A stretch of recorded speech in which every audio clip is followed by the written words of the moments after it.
இப்போ காட்டும் செய்ய ஆயத்தம் மீட்பரை கீழ்ப்படிவோர் தம் ஆத்மத்தை தேற்றுமிடம் அடியேனும் பெற அருள்வீர். அப்பனே விண்ணப்பம் கேட்டிடும் பேசும் பேசும் ஜபம் செய்யும் போது ஆண்டவா பிரியமானதை இப்போ காட்டும் செய்ய ஆயத்தம். என் ஜீவிய நாட்களெல்லாம் நீ சென்ற பாதையே செல்வேன். ஆசித்து எல்லாம் மீட்பரே வல்லமை தந்திடும். ஆப்தாப்னே நோக்கி கூப்பிடுகிறேனப்பா, வல்லமை தந்திடும் தாப்னே. அப்பாயின் வாயின் வார்த்தைகளும் இருதயத்தின் தியானமும் உமது சமூகத்தில் உமது பிள்ளையரோடு பிரதியாக இருக்கட்டும் தாப்னே. ஆமென். ஹல்லேலூயா.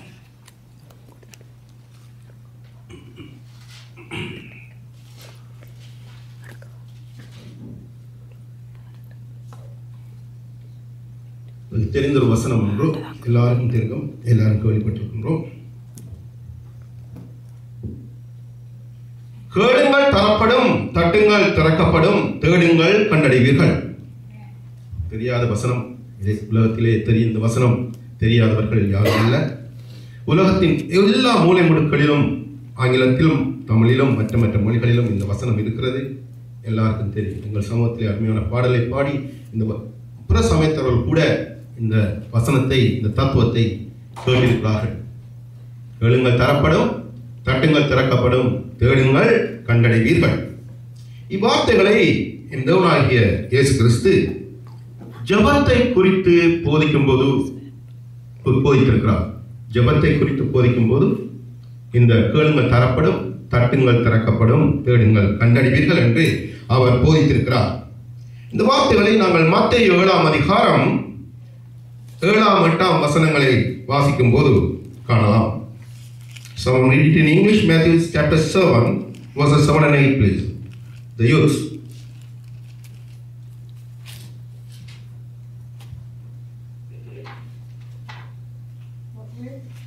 Matthew chapter 7 verses 7 and 8 please.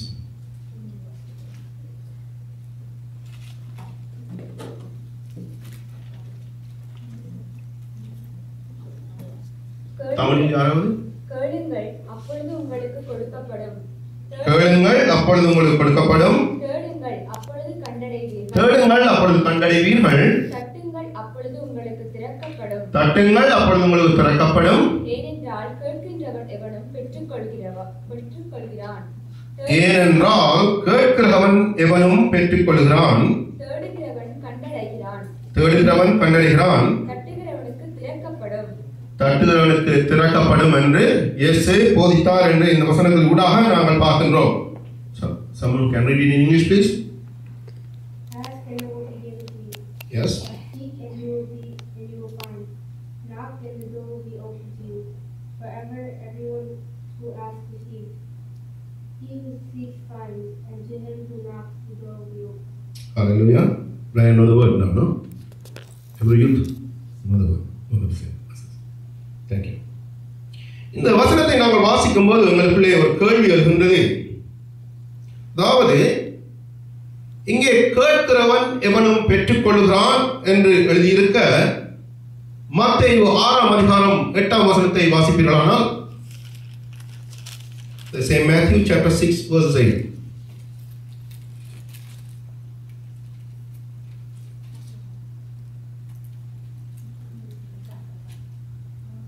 அவர்களைப் போல நீங்கள் செய்யாதிருங்கள். உங்கள் பிதாவை நோக்கி நீங்கள் வேண்டிக்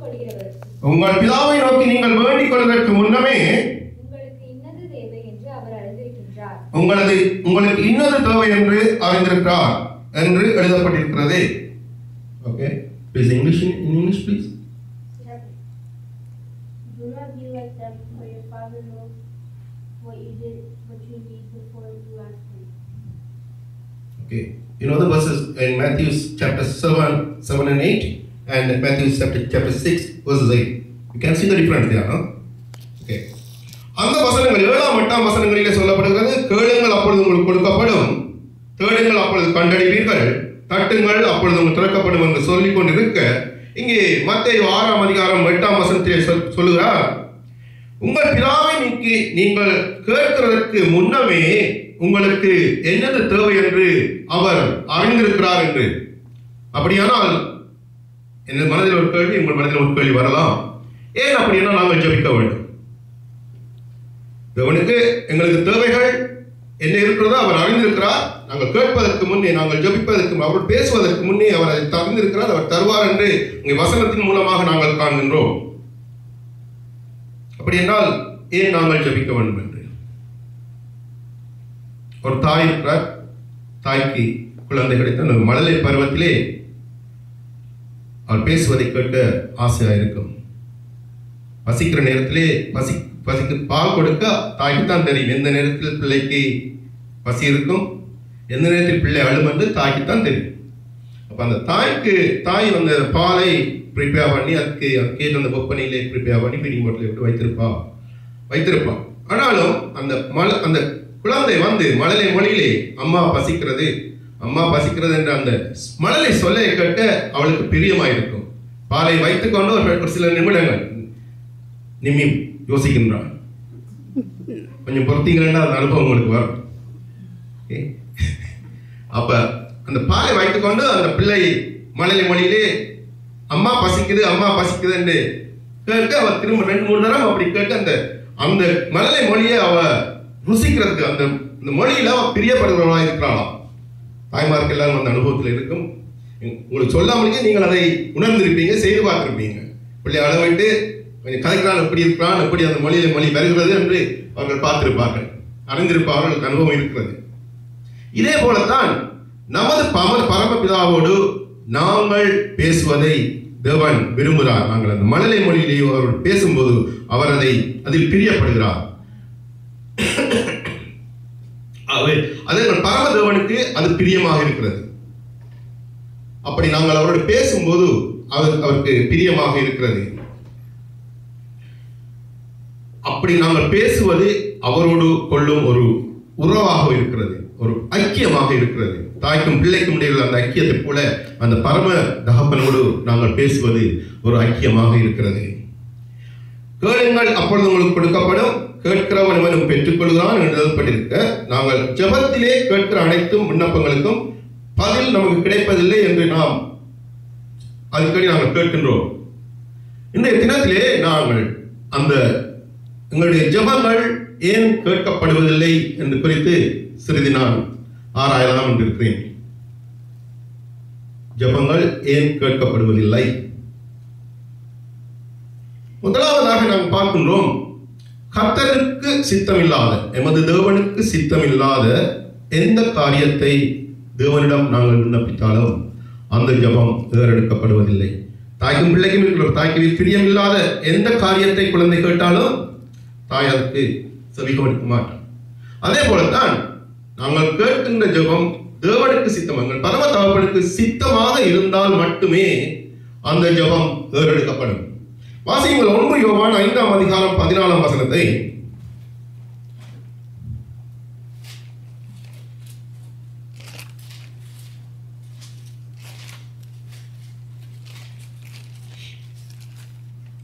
யோவான் 5ஆம் அதிகாரம் 14ஆம் வசனம்.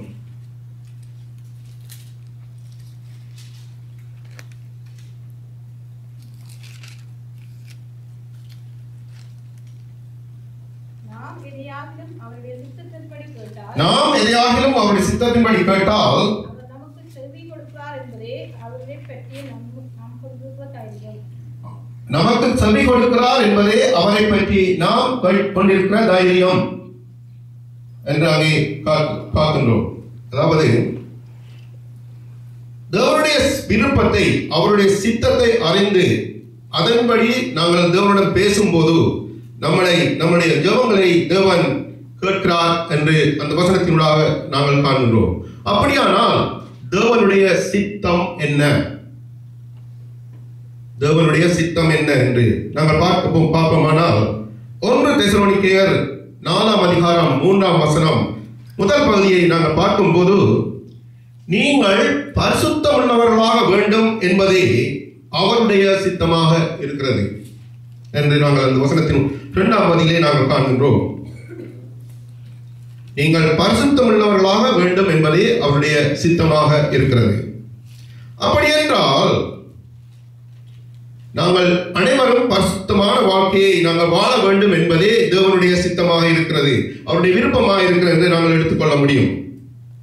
அதோடு மட்டுமல்ல, எங்கள் ஒவ்வொருவரை குறித்தும் எங்கள் பரமபிதாவுக்கு ஒரு தனிப்பட்ட சித்தமும் தனிப்பட்ட பிரியமும் தனிப்பட்ட அவர்களுக்கு கொடுக்கக்கூடிய தனிப்பட்ட சித்தம் அவரிடம் இருக்கிறது. ஆயினால் அந்த சித்தத்தின் படி நாங்கள் எங்களை ஆராய்ந்து பார்த்து அதற்கேற்ப அவருடைய சித்தத்துக்கு அவருடைய பிரியத்துக்கு ஏற்ப நாங்கள் அதை ஜெபிக்கும் போது அங்கே அந்த ஜெபம் கேட்டெடுக்கப்படும். அப்படி இல்லாவிட்டால் அந்த ஜெபம் கேட்கப்படுவதில்லையா? பாருங்கள், யோபுவை பற்றி எங்களுக்கு தெரியும். பலவிதமான சோதனைகள் வேதனைகள் ஊடாக கஷ்டத்தின் ஊடாக அங்கே வேதனையின் மத்தியிலே அவன் தேவனோடு பேசுகிறார். அப்பா, எனது உயிரை எடுத்துக்கொள்ளும் என்று அவர் கேட்கிறார். அங்கே யோபு கேட்கிறார், ஜெபம் பண்ணுகிறார் பரமதகப்பனிடம், எனது உயிரை எடுத்துக்கொள்ளுங்கள் என்று. ஆனால் தேவன் அந்த ஜெபத்தை கேட்கவில்லை. தேவன் எங்களை படைத்தது வாழ வைப்பதற்காக, எங்களது உயிரை எடுப்பதற்காக அல்ல. அந்த தேவனுக்கு பிரியமில்லாத அந்த ஜெபத்தை யோபு ஏறெடுத்தபடியினால் அங்கே அவனுடைய ஜெபம் கேட்கப்படவில்லை. பிரியமான தேவர்களே, அடுத்த தானியேலை பற்றி நாங்கள் பார்க்கும்போது, தானியேல் 10ஆம் அதிகாரம் 9ஆம் அதிகாரத்தை நாங்கள் வாசித்து பார்ப்போமானால், அவன் தேவனுடைய சித்தத்தை ஆராய்ந்து பார்த்து அவருடைய வார்த்தைகளை ஆராய்ந்து பார்த்து தேவனுக்கு பிரியமான ஜெபத்தை அங்கே ஏறெடுக்கிற மனிதனாக நாங்கள் அங்கே அந்த அதிகாரத்தினூடாக காண்கின்றோம். ஆயினால் தேவனுடைய சித்தத்துக்கு ஏற்ற விதமாக நாங்கள் தேவனுடன் பேசும்போது எங்களுடைய ஜெபங்கள் அவங்களுடைய பேச்சுக்களை அவர் செவிமடுக்கிற தெய்வமாக இருக்கிறார். நாங்கள் தேவனுக்கு பிரியம் இல்லாத அவரது சித்தத்திற்கு அப்பாற்பட்ட எந்த காரியங்களை கேட்டாலும் தேவன் அதற்கு செவி கொடுக்கிற தெய்வம் அல்ல. முதலாவது காரணியாக தேவனுடைய சித்தத்துக்கு அவருடைய பிரியத்துக்கு ஏற்றவாறு நாங்கள் வாழ வேண்டும். அவர் பிரியத்துக்கு ஏற்றவாறு நாங்கள் அந்த ஜெபத்தை ஏறெடுக்க வேண்டியவர்களாக இருக்கின்றோம்.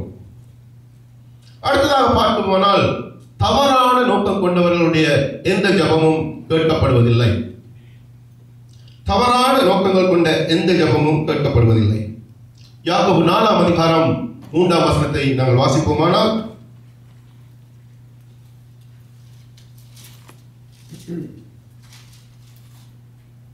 நீங்கள் விண்ணப்பம் பண்ணிய உங்கள் இச்சைகளை நிறைவேற்றும்படி செலவழிக்க வேண்டும் என்று தகாத விதமாய் விண்ணப்பம் பண்ணுகிறபடியால் பெற்றுக் கொள்ளாமல் இருக்கிறீர்கள். நீங்கள் விண்ணப்பம் பண்ணியும் உங்கள் இச்சைகளை நிறைவேற்றும்படி செலவழிக்க வேண்டும் என்று தகாத விதமாய் விண்ணப்பம் பண்ணுகின்றபடியினால் பெற்றுக்கொள்ளாமல் இருக்கின்றீர்கள். அருமையானவர்களே, தேவனுடைய ஜெபத்திலே தேவனுடன் நாங்கள் பேசும்போது அவர் கேட்கும்போது எங்களது சொந்த இச்சைகளை குறித்து நாங்கள் கேட்போமானால் அந்த ஜெபம் அங்கே கேட்கப்படுவதில்லை. இங்கே அந்த சொந்த இச்சைகள் என்று சொல்லும்போது பாவமான காரியங்கள், நாங்கள் பாவமான காரியங்களை செய்து கொண்டு அந்த பாவமான காரியங்களுக்காக நாங்கள் தேவனிடம் கேட்கும்போது அந்த ஜெபத்தை நிச்சயமாக தேவன் செவிமடுப்பவர் அல்ல. அவருக்கு ஒரு பரிபூர்ண திட்டம் இருக்கிறது. அந்த பரிபூர்ண திட்டம் பாவ இச்சையினூடாக அவர் ஏற்றுக்கொள்வதில்லை.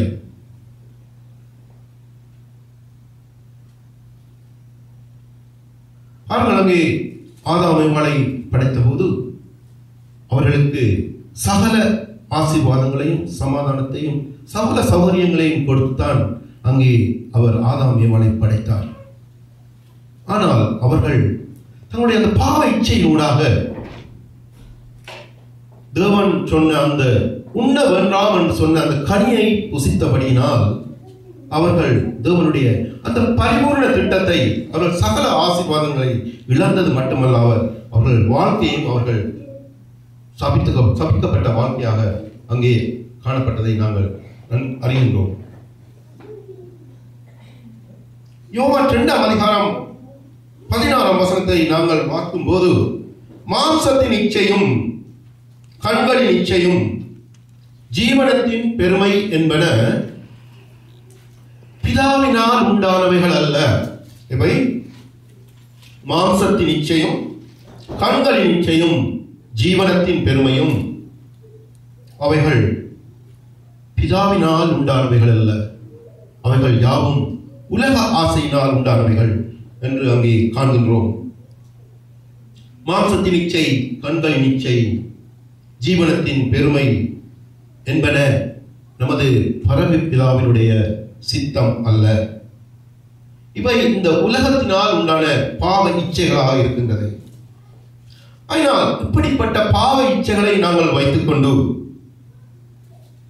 கண்களின் இச்சை, ஜீவனத்தின் பெருமை போன்ற அந்த பாவ இச்சைகளை வைத்துக் கொண்டு நாங்கள் தேவனிடம் பேசுவோமானால், ஜபத்தின் மூலம் விண்ணப்பிப்போமானால், அந்த ஜபமும் ஏற்றுக்கொள்ளப்பட மாட்டாது என்று இந்த வசனங்கள் உண்டாக நாங்கள் காண்கின்றோம். யாக்கோபு 1ஆம் அதிகாரம் 5, 6, 7 நாங்கள் வாசிக்கும் போது அந்த வசனங்களின் ஊடாக விசுவாசம் இல்லாதவனின் ஜபம் கேட்கப்படுவதில்லை என்று இருக்கிறது. தயவுசெய்து வாசிங்க யாராவது. யாக்கோபு 1ஆம் அதிகாரம் 5 7 வரை. உங்களில் ஒருவன் ஞானத்தில் குறைவுள்ளவனாய் இருந்தால், யாவருக்கும் சம்பூர்ணமாய் கொடுக்கிறவரும் ஒருவரையும் கடிந்து கொள்ளாதவருமாகிய தேவனிடத்தில் கேட்கக் கடவன், அப்பொழுது அவனுக்கு கொடுக்கப்படும். ஆனாலும் அவன் எவ்வளவாகிலும் சந்தேகப்படாமல் விசுவாசத்தோடே கேட்கக் கடவன். சந்தேகப்படுகிறவன் காற்றினால் அடிபட்டு அலைகிற கடலின் அலைக்கு ஒப்பாய் இருக்கிறான். அப்படிப்பட்ட மனுஷன் தான் கர்த்தரிடத்தில் எதையாகிலும் பெறலாம் என்று நினையாதிருப்பானாக. உங்களில் ஒருவன் ஞானத்தில் குறைவுள்ளவனாய் இருந்தால், யாருக்கும் சம்பூர்ணமாய் செவி கொடுக்கிறவரும் ஒருவரையும் கடிந்து கொள்கிறவருமாய தேவனிடத்தில் கேட்க கடவன், அப்பொழுது அவனுக்கு கொடுக்கப்படும். ஆனால் அவன் எவ்வளவாகிலும் சந்தேகப்படாமல் விசுவாசத்தோடே கேட்க கடவன். சந்தேகப்படுகிறவன் காற்றினால் அடிபட்டு அலைகிற கடலின் அலைக்கு ஒப்பாயிருக்கிறானாம். அப்படிப்பட்ட மனுஷன் தன் கர்த்தரிடத்தில் எதையாவதும் பெறலாம் என்று நினையாதிருப்பானாக. விளக்கமாக உங்களுக்கு சொல்லப்படுகிறது, அவிசுவாசத்தினூடாக கேட்கப்படும் விசுவாசம் இல்லாமல் கேட்கின்ற ஜெபங்கள் தேவ சமூகத்திலே ஏறெடுக்கப்படுவதில்லை.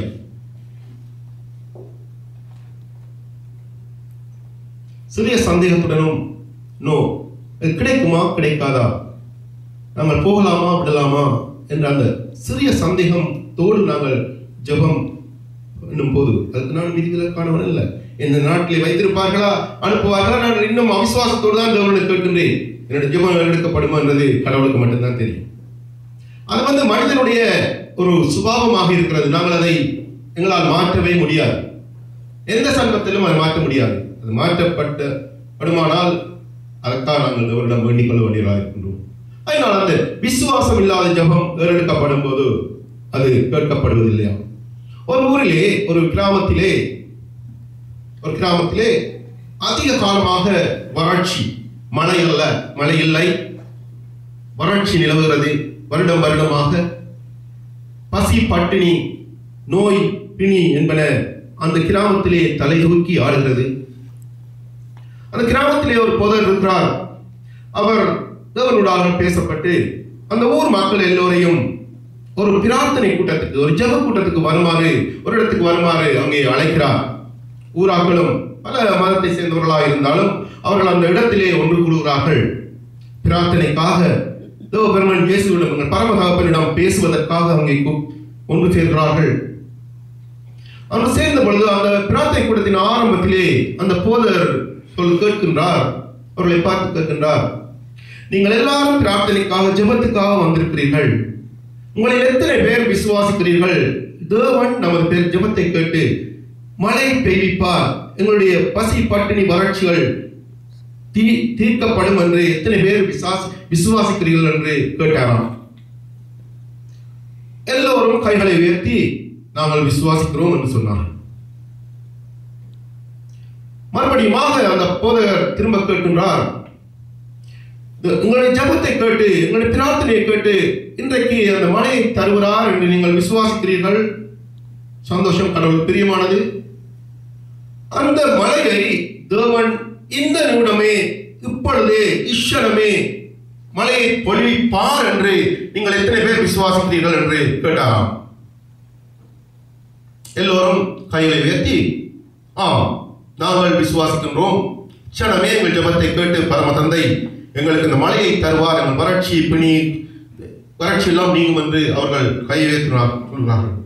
உடனடியாக பாஸ்டர் போதகர் திரும்ப கேட்கிறார், நீங்கள் இன்றைக்கே இந்த நிமிஷமே எங்கள் ஜபத்தை கேட்டு தேவன் அந்த மழையை பொழிய பண்ணுவார் என்று நீங்கள் விசுவாசிக்கிறீர்கள். அப்படியானால் நீங்கள் எத்தனை பேர் உங்கள் கைகளில் குடையை கொண்டு வந்திருக்கிறீர்கள்? உங்களுடைய விசுவாசம் எப்படிப்பட்டது என்று இருக்கிறது? எத்தனை பேர் குடையை கொண்டு வந்திருக்கிறீர்கள் என்று கேட்கிறாராம். அங்கே ஒரு சிறுமி மட்டும் தனது சிறிய குடையை உயர்த்தி காட்டுகிறார். மற்றவர்கள் குடை கொண்டவர்களே, அவர்கள் விசுவாசம் மற்றவர்களாக அந்த இடத்திலே விசுவாசம் என்ற கீழக்குள் திணிக்கப்பட்டவர்களாக விசுவாசப்பட்டார்கள்.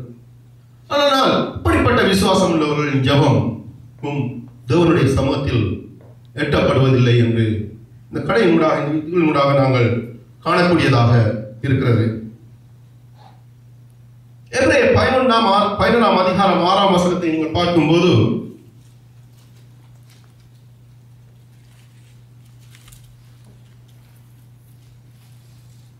எபிரேயர் 11ஆம் அதிகாரம் 6ஆம் வசனம்.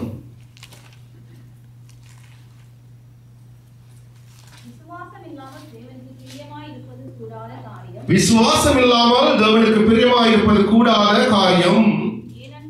ஏனென்றால் தேவனிடத்தில் சேருகிறவன் அவர் உண்டென்றும் அவர் தம்மை தேடுகிறவர்களுக்கு பலன் அளிக்கிறார் என்றும் விசுவாசிக்க வேண்டும். இந்த வசனத்தினூடாக அவர் நிச்சயமாக எங்களுக்கு கற்றுத்தருகிறார். விசுவாசத்தினூடாக நாங்கள் ஜபிக்க வேண்டும் என்று முதலில் பார்த்தோம். தேவனுக்கு பிரியமில்லாத ஜபங்கள் கேட்கப்படுவதில்லை. பாவ இச்சை உள்ள அவரோடு சம்பந்தப்பட்ட அந்த ஜபம் எடுக்கப்படுவதில்லை. அடுத்ததாக விசுவாசமற்ற ஜபம் தேவனுடைய சமூகத்தில் எடுக்கப்படுவதில்லை. அடுத்ததாக நாங்கள் பார்க்கும்போது அக்கிரம சிந்தை உள்ளம் கொண்டவர்களுடைய ஜபம் ஒருபோதும் எடுக்கப்படுவதில்லையாம். சங்கீதம் 66ஆம் அதிகாரம் 18ஆம் வசனத்தில் சொல்லப்படுகிறது, என் இருதயத்தில் அக்கிரம சிந்தை கொண்டிருந்தேனானால் ஆண்டவர் எனக்கு செவிப்படார். சங்கீதம் 66:18 காண்போம். என் இருதயத்தில் அக்கிரம சிந்தை கொண்டிருந்தேனானால் ஆண்டவர் எனக்கு செவிப்படார். எமது சிந்தனையில் உள்ள அக்கிரம சிந்தைகள், பாவ சிந்தைகளோடு நாங்கள் அந்த ஜபத்தை செய்வோமானால், தேவனுடன் பேசுவோமானால் அது கேட்டெடுக்கப்படாது. இந்த நவநாகரிக உலகத்திலே வியாபார ஸ்தலங்கள், பல பிசினஸ் பீப்புள், பெரியவர்கள், பெரிய புள்ளிகள், ஏன் ப்ரொஃபஷனல் டாக்டர்ஸ், இன்ஜினியர்ஸ், அக்கவுண்டன்ட்ஸ் எல்லோரும் இருக்கிறார்கள். தாங்கள் வியாபார ஸ்தலங்களை அவர்கள் ஆரம்பிக்கும் போது கேட்பார், ஜபத்தை எந்த மதத்தை சேர்ந்தவர்களாக இருந்தாலும் அவர்கள் தங்கள் தெய்வத்தை நோக்கி ஒரு விண்ணப்பத்தை செய்துவிட்டு தான் தங்கள் அந்த வியாபார ஸ்தலங்களை ஆரம்பிப்பார்கள். இன்றைய நாளிலே எங்களுக்கு நல்ல வெற்றி கிடைக்க வேண்டும், நல்ல பணம் வர வேண்டும் என்ற அந்த குறிக்கோள் அந்த ஜபமாக இருக்கும். ப்ரொஃபஷனல் சைட்லையும் அவர்கள் தங்கள் கடமைகளை ஆரம்பிக்கும் போதும் அப்படியே சிறு ஜபத்துடன் அவர்கள் ஆரம்பிப்பார்கள். ஆனால் அந்த வியாபார ஸ்தலங்களில் கூட நாங்கள் ஊடுருவி பார்க்கும்போது நிறைய கலப்படங்கள் இருந்ததாக, அவர்களுடைய வியாபாரங்கள் மக்களை வஞ்சிக்கிறதாக, தேவனை வஞ்சிக்கிறதாக அந்த கலப்பட வியாபாரங்களை அவர்கள் செய்கிறார்கள். ப்ரொஃபஷனல் தங்களுடைய பேச்சு அறிவினூடாக மக்களை, அந்த வார்த்தைகளை நூடாக மக்களை வஞ்சிக்கிறார்கள். அப்படியான அந்த அக்கிரம சிந்தை உள்ளவர்களின் ஜபங்கள் ஒருபோதும் கேட்கப்படுவதில்லை. அதை அங்கே ஏசாயா 59ஆம் அதிகாரம் முதலாம் 2ஆம் வசனங்களில் நாங்கள் காணக்கூடியதாக இருக்கிறது.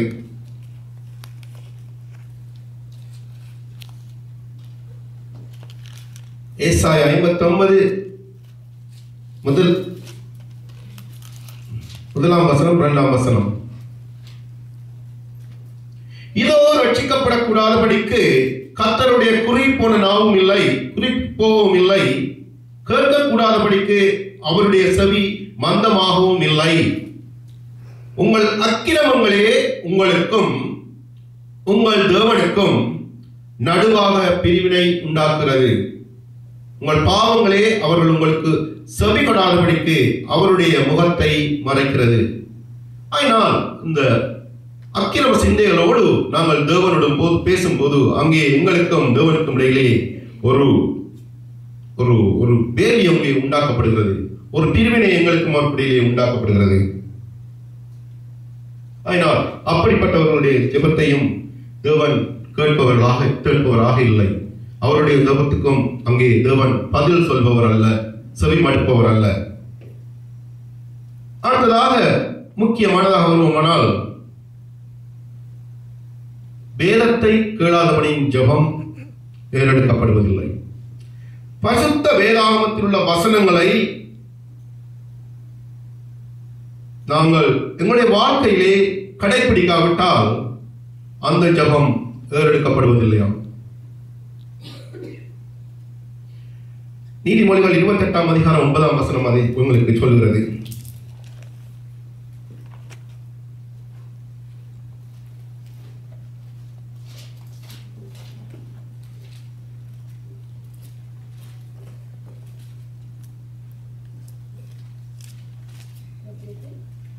நீதிமொழிகள் 28:9 வசனம். வேதத்தை கேளாதபடி தன் செவியை விலக்குறவனுடைய ஜெபமும் அருவருப்பானது. வேதத்தை கேளாதபடி செவியை விலக்குறவனுடைய ஜெபமும் அருவருப்பானது. அருவருப்பானது என்றால் அந்த ஜெபம் அங்கே தேவ சமூகத்தில் எட்டுவதில்லை என்பதுதான் அர்த்தம். ஜெபம் என்பது நாங்கள் தேவனோடு பேசுகின்ற ஒரு ஊடகமாக இருக்கிறது. நாங்கள் பேசுவதை தேவன் கேட்க வேண்டும் என்றால் தேவன் கொடுத்த இந்த பரிசுத்த வார்த்தைகளை, இந்த வேத வசனங்களை நாங்கள் கடைபிடிக்க வேண்டியவர்களாக இருக்கின்றோம். அப்படி கடைபிடிக்கா போனால் அங்கே எங்களுக்கும் தேவனுக்கும் இடையிலே ஒரு பிரிவினை அங்கே காணப்படுகிறது. நம்முடைய சகோதரங்கள், இனபந்துக்கள், இங்கே இருக்கிறவர்கள் கூட நீங்கள் பேசுவதை நான் கேட்க வேண்டும், ஆனால் நான் பேசுவதை நீங்கள் கேட்க விருப்பமற்றவர்களாக இருந்தால் அதே போலத்தான் அங்கே தேவனுக்கும் எங்களுக்கும் இடையே உறவு இருக்கிறது. தேவன் இந்த பரிசுத்த வேதாகமத்தின் வார்த்தைகளூடாக எங்களுக்கு கற்றுக் கொடுக்கிறார். இந்த வார்த்தைகளை நீங்கள் கேட்கும் போது உங்களுடனும் நான் பேசுகிறவனாக இருக்கிறேன். இந்த வார்த்தைகளை நாங்கள் உங்களுடைய அன்றாட ஜீவியத்திலே, அன்றாட வாழ்க்கையிலே நாங்கள் கடைபிடிக்க வேண்டியவர்களாக இருக்கின்றோம். சங்கீதம் 1ஆம் அதிகாரம் 2ஆம் வசனம் சொல்லுகிறது, கர்த்தருடைய வேதத்தில் பிரியமாய் இருந்து இரவும் பகலும் அவருடைய வேதத்தில் தியானமாய் இருக்கிற மனுஷன் பாக்கியவான் என்று அங்கே சங்கீதக்காரன் சொல்லுகிறார். நாங்கள் எல்லாரும் ஆசீர்வதிக்கப்பட்டவர்கள். நாங்கள் ஆசீர்வதிக்கப்பட்டவர்களாக இருந்தால் கர்த்தருடைய வேதத்தில் நாங்கள் பிரியமாய் இருப்பது வேண்டியவர்களாக இருக்கின்றோம். தேவனுடைய வேதத்தில் நாங்கள் பிரியமாக இருக்க வேண்டியவர்களாக இருக்கின்றோம். அதனால் தான் அங்கே சொல்கிறார், தேவனுடைய வேதத்தில் பிரியமாக இருப்பவர்கள் பாக்கியவான்களாக இருக்கிறார்கள் என்று. தேவனுடைய ஆசீர்வாதத்தை விரும்பாதவர்கள் எவரும் இல்லை. நாங்கள் எல்லாரும் தேவனுடைய ஆசீர்வாதத்தை அவரிடமிருந்து கேட்கின்றோம். இப்படி நாங்கள் ஆசீர்வாதங்களை, ஐஸ்வர்யங்கள் நாங்கள் கேட்டு அவர் தரும்போது அவர் கொடுத்த இந்த ஐஸ்வர்யங்களையும் ஆசீர்வாதங்களையும் நாங்களும் எங்களுடைய வாழ்க்கையிலே கடைபிடிக்க வேண்டியவர்களாக இருக்கின்றோம். கடைசியாக, நல்லுறவற்ற ஜெபம் தேவனிடத்தில் கேட்கப்படுவதில்லையா? உற்றார் உறவினர்களோடு, சகோதரங்களோடு நாங்கள் நல்லுறவற்றவர்களாக இருந்தால் அந்த ஜெபமும் கேட்கப்படுவதில்லை. 1 பேதுரு 3ஆம் அதிகாரம் 7ஆம் வசனத்தை